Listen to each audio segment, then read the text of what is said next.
All right, good morning, everyone. This is our next competition between two books. We will be reading Abdul's story for the first one by Jamilah Thompkins Bigelow, illustrated by Tiffany Rose. Make sure I start on the right page. Yep. Abdul loved to tell stories.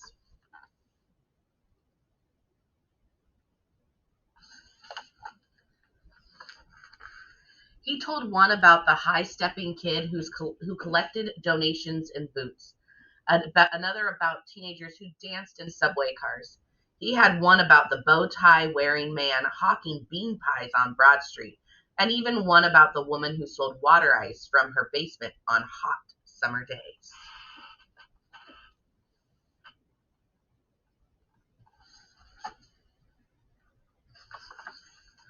Writing these stories was hard, though. Making lowercase b face the right way was tricky. P and S, too. Silent letters were downright sneaky. How could Abdul know there was an E if it never made a sound? Abdul loved straight lines, like the ones his barber shaved, but Abdul's scribbly, scratchy, scrawly letters never stayed on any line.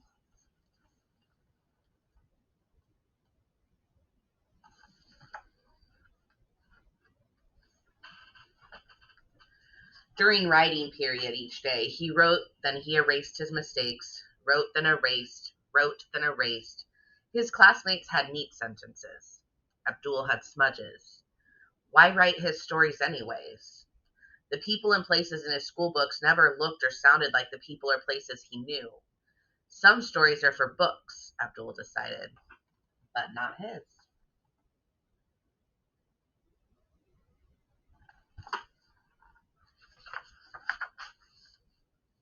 One day, Abdul's class had a visitor.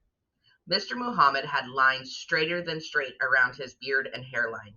His sneakers, like Abdul's, had not a single crease or scuff. Mr. Muhammad was a writer. He read a story about a watchful boy with hair shaved low and skin the color of night. Women braided hair on front steps in this story.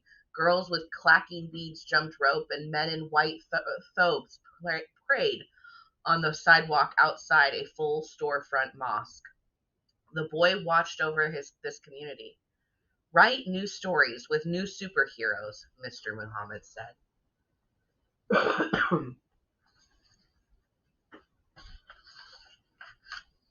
Abdul pressed his paper down firmly. He could be an author, just like Mr. Muhammad. But B played his tricks again. Mr. Muhammad walked around, reading each child's work. He was getting close. Silent E, go here. Silent U, erase, erase, erase.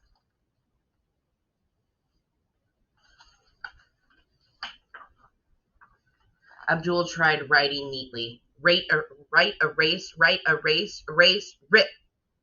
He slammed down his pencil. Jada and Kwame had pages of words. Abdul had a hole. Abdul slid down under the table. He imagined an eraser big enough to erase himself.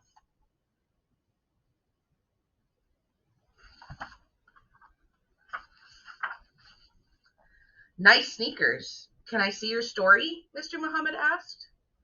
I don't got a story, Abdul whispered. Everyone has stories. But I can't write like them, Abdul pointed. Me either, said Mr. Muhammad said. Come with me. I want to show you my notebook. That's a mess. I get messy words out so good words could come too. I fix the mess later. Before walking away, he said, keep trying.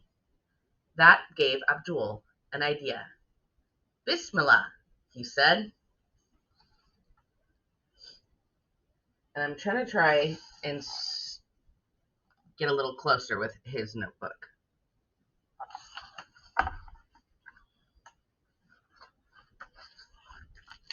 Abdul scribbled words and made,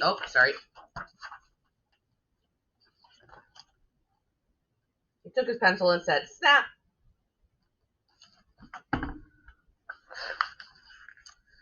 Abdul scribbled words and made mistakes without erasing. He wrote around the hole, filling the whole page. I wrote a mess like yours, Abdul told Mr. Muhammad. Mr. Muhammad smiled. Find a great story in there. Abdul squinted. He saw words, misspelled, but wondrous and sloppy-looking sentences he loved.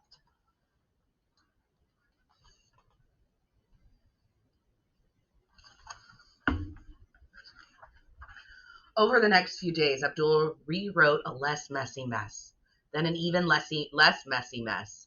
He smiled when he read his story to himself, but when it was time to hand it in, he didn't feel like smiling. That's sloppy, Jada said.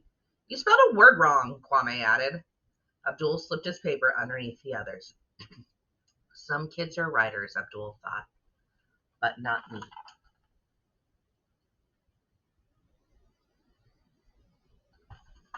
I want you to think about some of those words that Kwame and Jada both said to Abdul and think about how quickly that changed his mind about himself and the words that we use with others in our class. Days later, Mr. Muhammad returned. I loved your stories. I had to read one again and again. It was so good. Everyone sat up. Everyone except Abdul. Kwame whispered. I bet it was mine. I spelled every word right. Jada whispered back. He probably liked mine. I have the best handwriting in the class.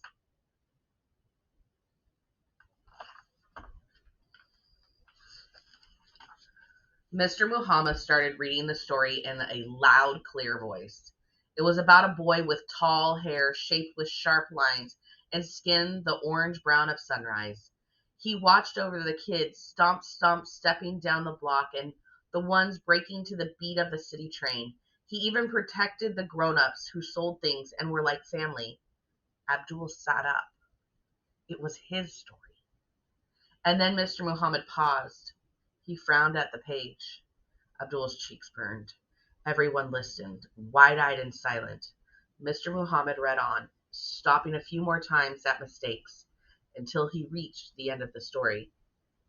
That was by Abdul, Mr. Muhammad said.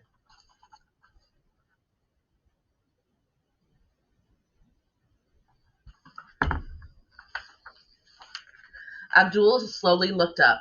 Everyone stared. Were they smiling? Yes, and clapping too. Great story, Kwame told Abdul. I loved it, said Jada.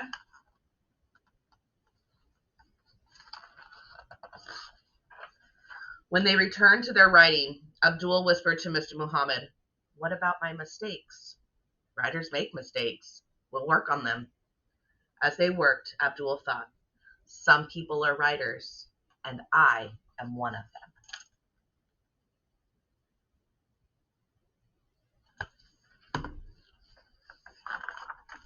The end. And that was Abdul's story. And just a reminder that we all have our own story. Don't forget to vote after you hear the next story.